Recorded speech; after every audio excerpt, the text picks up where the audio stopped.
Hello, my name is Grace Carter, and I'm 34 years old. Life has been anything but simple for me, but I've always tried to make the best of what I have. For years, I thought I had the perfect life. I was married to a man I deeply loved, Michael, and I had a stepson, Jamie, who I cared for like my own. But life has a funny way of surprising you when you least expect it. Sometimes, the people you trust the most can hurt you the deepest. My story is about betrayal, heartbreak, and finding the strength to stand up for myself. It all started on what I thought was a regular Tuesday afternoon. I had just finished a long day at work, and I was looking forward to a quiet evening at home. I had no idea that my life was about to take a sharp turn. As soon as I walked through the door, I noticed something was off. Michael was standing in the living room, his arms crossed, his face stormy. Jamie was sitting on the couch, looking at the floor, avoiding my gaze. "Grace," Michael said coldly, "we need to talk." His tone made my stomach drop. "What's going on?" I asked, trying to keep my voice steady. Michael's jaw tightened. "Jamie told me what you've been doing behind my back." I blinked in confusion. What are you talking about?" Jamie finally looked up, tears in his eyes. "I saw you, Grace. You were on the phone with someone, laughing and smiling. I heard you say you couldn't wait to meet up with him." My heart sank. Jamie had misunderstood something, but I could see he was genuinely upset. "Jamie, I think there's been a misunderstanding. I was talking to Lydia, my best friend, about meeting up for coffee." Michael didn't budge. "Do you think I'm an idiot, Grace? Jamie wouldn't lie about something like this." No matter how much I tried to explain, Michael refused to believe me. He was convinced that I had been unfaithful, and nothing I said could change his mind. "I can't have someone like you in my house," he finally said, his voice cold and final. "Pack your things and leave." I looked at Jamie, hoping he would speak up, but he stayed silent. My heart broke as I realized that the little boy I loved like my own had turned against me. I packed my belongings that night, tears streaming down my face. The home I had worked so hard to make warm and loving felt like a stranger's house now. Michael didn't even look at me as I walked out the door. Jamie stood at the top of the stairs, watching, but he didn't say a word. I spent that night at Lydia's place. She listened as I poured out my heart, offering comfort and reassurance. "Grace," she said, "you don't deserve this. You've done so much for them, and this is how they repay you? You're better off without them." But I couldn't stop thinking about Jamie. He was just a kid, and I knew he must have been manipulated into believing something that wasn't true. The next few weeks were some of the hardest of my life. I had to find a new place to live, figure out how to move forward, and deal with the emotional pain of losing the family I thought I had. But I also realized something important. I wasn't powerless. I had the strength to start over, to rebuild my life on my own terms. The weeks after I left Michael's house were a whirlwind of emotions. I was hurt, angry, and confused. How could the man I had loved for years believe such a terrible lie? And why would Jamie, my sweet stepson, say something so damaging? I tried to focus on rebuilding my life. I moved into a small apartment, just enough for me to feel safe and have a fresh start. But no matter how hard I tried to move on, the questions kept haunting me. I knew I needed answers. One day, while grocery shopping, I ran into an old neighbor, Mrs. Linton. She was a kind, elderly woman who had always been friendly to me. When she saw me, her eyes lit up, but there was also a hint of concern. "Grace, dear," she said, "how are you doing?" I was so shocked to hear about what happened. Her words caught me off guard. "You know about it?" I asked cautiously. "Oh, yes," she said, leaning in closer. "Jamie was telling my grandson about how he had to tell his father the truth. He said you were planning to leave them for someone else." My heart sank. Jamie was spreading the lie? But why? "Mrs. Linton," I said, my voice trembling, "did he say anything else?" She hesitated for a moment, then nodded. "He mentioned how much he hated that you were always trying to discipline him. Said he wanted things to go back to how they were before you came into their lives." Her words hit me like a punch to the stomach. Jamie wasn't just misled, he had a motive. I went home and thought about what Mrs. Linton had said. Memories started to flood back. Jamie's reluctance to listen to me, his occasional outbursts about wanting his dad to himself, and the way he always seemed to cling to Michael whenever I tried to enforce rules. It all made sense now. Jamie had been struggling to accept me as a parental figure, and this lie was his way of trying to push me out of their lives. But why would Michael believe him so easily? That question still gnawed at me. I decided to confide in Lydia, my best friend. Over coffee, I told her everything Mrs. Linton had said. Lydia listened intently, her brow furrowed. "Grace, This isn't just about Jamie. Michael should have trusted you enough to hear your side of the story. I know, I said, sighing, but he didn't even give me a chance. He just threw me out like I was nothing. Lydia's eyes narrowed. Then it's time to find out why. If Michael was so quick to believe Jamie, there might be more to this story. With Lydia's encouragement, I started digging deeper. I reached out to mutual friends, neighbors, and even one of Michael's coworkers. The more I learned, the clearer the picture became. Apparently, Michael had been feeling pressured at work, and his relationship with Jamie had become strained because of my efforts to establish boundaries. Jamie had seen this tension and used it to his advantage, telling Michael exactly what he wanted to hear, that I was the problem. But there was something else, something I hadn't expected. One of Michael's coworkers mentioned that he had overheard Michael talking about regretting certain decisions. What kind of decisions? I asked, my heart pounding. The coworker shrugged. He didn't say much, but he seemed conflicted, like he knew he'd made a mistake. Just when I thought I was starting to understand the situation, I received a text message from Michael. It was short but surprising. Grace, I need to talk to you. Please meet me at the cafe near your old office. I stared at the message, unsure of what to do. Part of me wanted to ignore it, but another part, an angry, determined part, wanted answers. I texted back, agreeing to meet him the next day. When I arrived at the cafe, Michael was already there, looking more stressed than I'd ever seen him. He stood up when he saw me, but I stayed where I was, crossing my arms.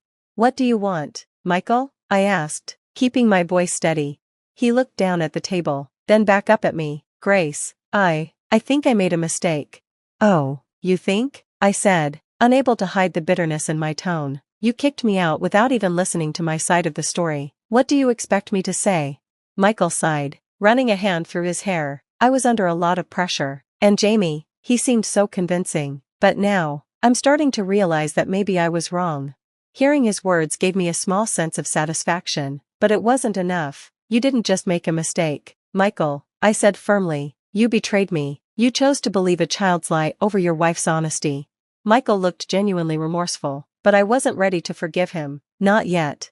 I need time to think about this, I said, standing up. But don't think for a second that you can just apologize and make everything okay. You need to prove to me that you're willing to change. As I walked out of the cafe, I felt a surge of strength. For the first time in weeks, I felt like I was taking control of my life. The meeting with Michael lingered in my mind, but I refused to let it control my emotions. I had given him a chance to speak, but his words were far from enough to erase the damage he'd done. If he wanted me to consider his apology, he'd have to earn it, and I wasn't about to make it easy. A week after the cafe meeting, I was surprised to find Jamie standing outside my apartment door. He looked nervous, clutching his backpack and shifting from foot to foot. Jamie? I asked, confused. What are you doing here? I need to talk to you, he said, his voice trembling.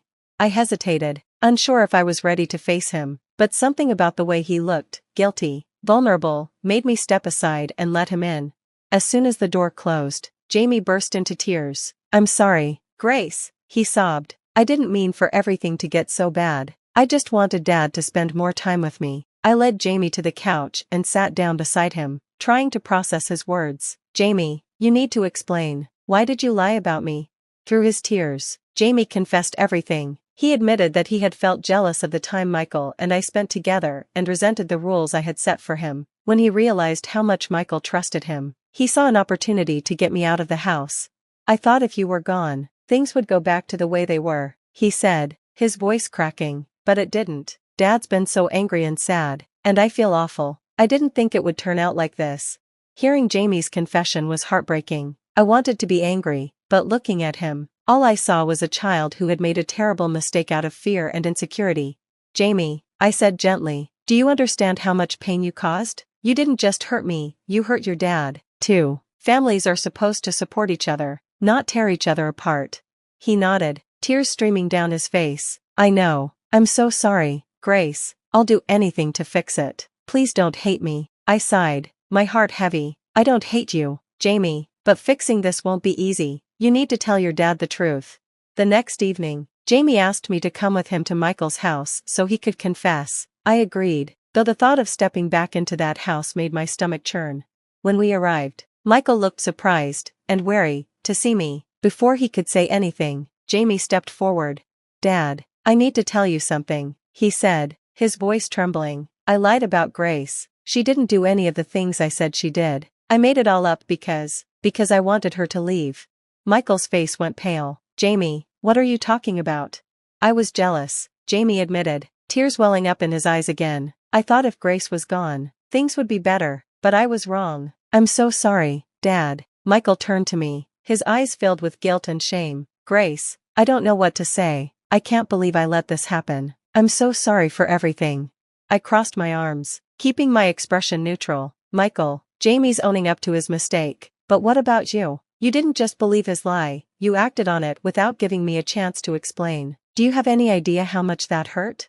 Michael nodded, his voice breaking. I do, and I'll never forgive myself for it. I was so caught up in everything else that I didn't stop to think. I let you down, and I let Jamie down, too. While their apologies were a step in the right direction, I wasn't ready to let go of all the pain just yet. This isn't something we can fix overnight, I said firmly. It's going to take time and effort from both of you to rebuild the trust that was broken. Michael nodded eagerly. I'll do whatever it takes. Grace, I mean it. I just want a chance to make things right. Jamie looked at me, his eyes filled with hope. Me too, Grace. I promise I'll do better.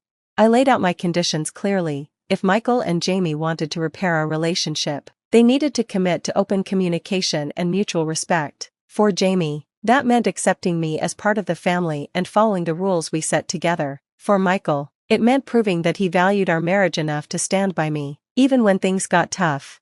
They both agreed, and for the first time in weeks, I felt a glimmer of hope, but I knew this was just the beginning. As I left Michael's house that night, I felt a mix of emotions, relief, cautious optimism, and a lingering sadness for what had been lost. The road ahead wouldn't be easy, but I was determined to walk it on my own terms. The next few weeks were a whirlwind of emotions and tentative steps toward rebuilding what had been broken. I wasn't ready to jump back into my marriage, but I also didn't want to shut the door on it completely. The key to moving forward was making sure that both Michael and Jamie understood the depth of the hurt they had caused, and the work needed to mend it. Michael called me every evening, updating me on his efforts to create a better environment at home. He'd started attending a parenting workshop to learn how to communicate more effectively with Jamie, and he'd also begun therapy to address his own impulsiveness and inability to listen. Grace, I've been doing a lot of thinking, he said during one of our calls. I know I failed you, and I can't expect you to forgive me overnight, but I promise, I'm committed to doing better, for you and for Jamie. It was clear that Michael was taking my words seriously, but I needed more than promises. Actions speak louder than words, and I was determined to see real, lasting changes before I considered taking him back. Jamie's transformation was equally important. He began attending counseling sessions with a child therapist, who helped him work through his feelings of jealousy and insecurity. He also wrote me a heartfelt letter, apologizing again for his behavior and promising to make amends. In one particularly touching moment, Jamie asked if we could start over. I want to be a better stepson, Grace, he said, his voice earnest. I know I messed up, but I want us to be a family again. I smiled, touched by his sincerity. We'll get there, Jamie, but it's going to take time and effort from both of us. While Michael and Jamie worked on themselves, I focused on my own healing. I threw myself into my work, taking on new projects and even starting a side business that I'd always dreamed of pursuing. The independence I gained during those weeks was empowering, and it reminded me that my worth wasn't tied to anyone else's opinion or actions.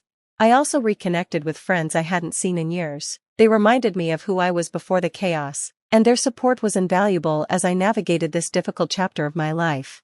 After about 2 months, Michael asked if we could meet again, this time, as a family. He wanted Jamie to be part of the conversation, so we could all discuss how to move forward together. I agreed, though I made it clear that this wasn't an invitation to pick up where we left off. This is about setting expectations and boundaries, I told him. If we're going to make this work, it has to be on solid ground. We met at a neutral location, a cozy park with a small cafe nearby. Michael had brought a notebook filled with ideas for improving our family dynamics, and Jamie had written down some goals for himself as well.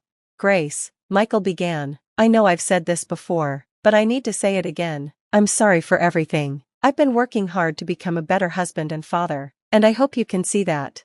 Jamie chimed in, his voice steady. I've been working on myself too, Grace. I know I have a lot to prove, but I want you to know that I'm serious about being better. I listened carefully, taking in their words and the sincerity behind them. Then I shared my own perspective, emphasizing the importance of respect, trust, and open communication moving forward. By the end of the meeting, we had come to an agreement. We would take things one step at a time, focusing on rebuilding trust and strengthening our relationships. Michael and Jamie would continue their therapy sessions, and I would maintain my independence while giving our family dynamic a chance to heal. We hugged at the end of the conversation, a tentative but hopeful sign of the progress we'd made. The journey had been anything but easy, but it taught me valuable lessons about resilience, self-worth, and the power of forgiveness. While the pain of betrayal still lingered, I chose to focus on the growth that had come from it. In the weeks that followed, I noticed real changes in both Michael and Jamie. They were more communicative, more respectful, and more committed to making our family work. Though the road ahead was still uncertain, I felt a renewed sense of hope. Whether or not our family fully healed, I knew I had done everything in my power to create a better future, for myself and for those around me. Because in the end, healing isn't just about mending relationships, it's about finding strength within yourself to move forward, no matter what lies ahead.